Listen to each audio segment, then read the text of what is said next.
Good morning दोस्तों। आदर्श mathematics में आपका स्वागत है। हम लोग आज 22 मार्च बिहार दिवस और जल दिवस मना रहे हैं।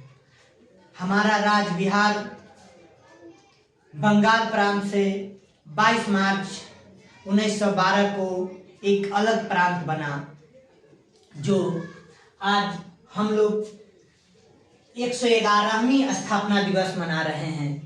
बिहार के हम लोग प्रत्येक वर्ष 22 मार्च को स्थापना दिवस मनाते हैं।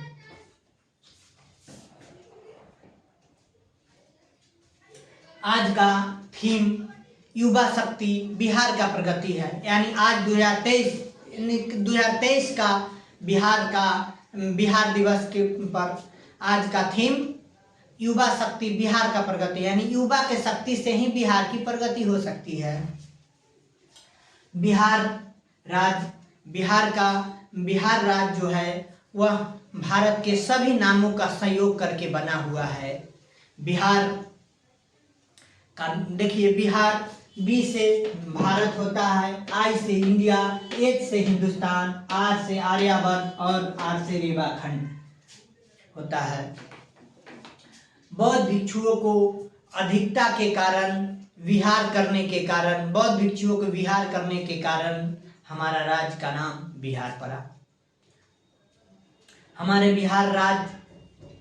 बिहार राज्य उत्तर में नेपाल देश के साथ अंतर्राष्ट्रीय सीमा बनाती है, जबकि पश्चिम में उत्तर प्रदेश राज्य है, दक्षिण में झारखंड और पूरब में पश्चिम बंगाल है। बिहार से ही भारत के प्रथम राष्ट्रपति डॉक्टर राजेंद्र प्रसाद थे, जो बिहार के सारण जिला के जीरादेई से थे। दुनिया के सबसे पहले गणतंत्र हमारे बिहार राज्य के वैशाली गणराज्य में मनाया गया। दुनिया के बहुत हिस्सों में लोग जिस समय पढ़ना लिखना नहीं जानते थे, उस समय हमारे बिहार के नालंदा जिला में नालंदा विश्वविद्यालय की स्थापना हुई थी, जहां हमारे देश विदेशों से हमारे यहाँ लोग पढ़ने के लिए आते थे। बिहार राज्य के नालंदा विश्वविद्यालय में बिहार के पावन भूमि पर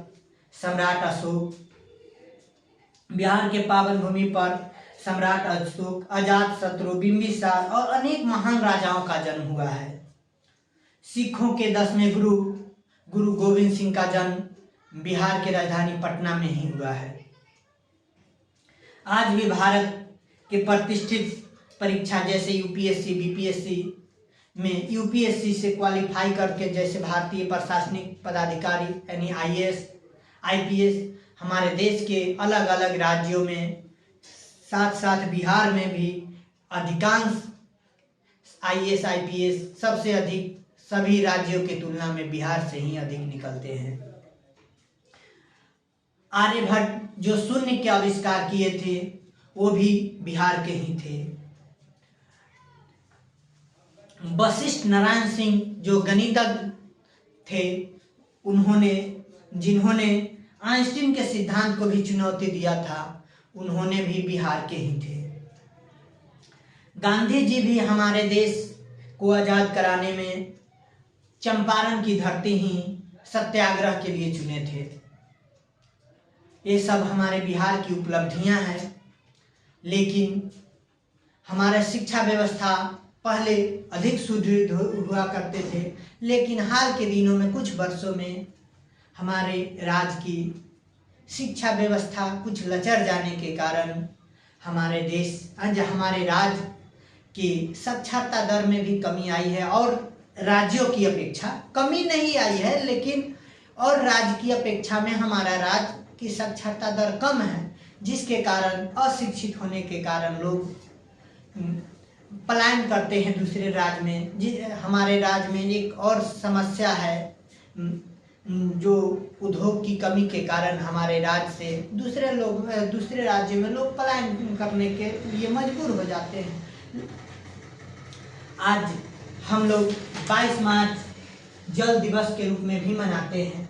हमारा राज्य बिहार के बीचों बीच पश्चिम से पूर्व दिशा की ओर गंगा नदी की प्रवाह होती है, जिस नदी का डॉल्फिन, गंगीय डॉल्फिन हमारा राष्ट्रीय जल जीव है। राष्ट्रीय मछली कहिए, राष्ट्रीय जल जीव कहिए, गंगीय डॉल्फिन है, जो हमारे राज्य बिहार से होकर बहती है। हमारे राज्य के उत्तर में हिमालय पर्वतीय नदियाँ बहती हुई गंगा नदी में मिलती है, जबकि दक्षिण से पठारीय नदियाँ मिलती हुई गंगा नदी में मिलती है।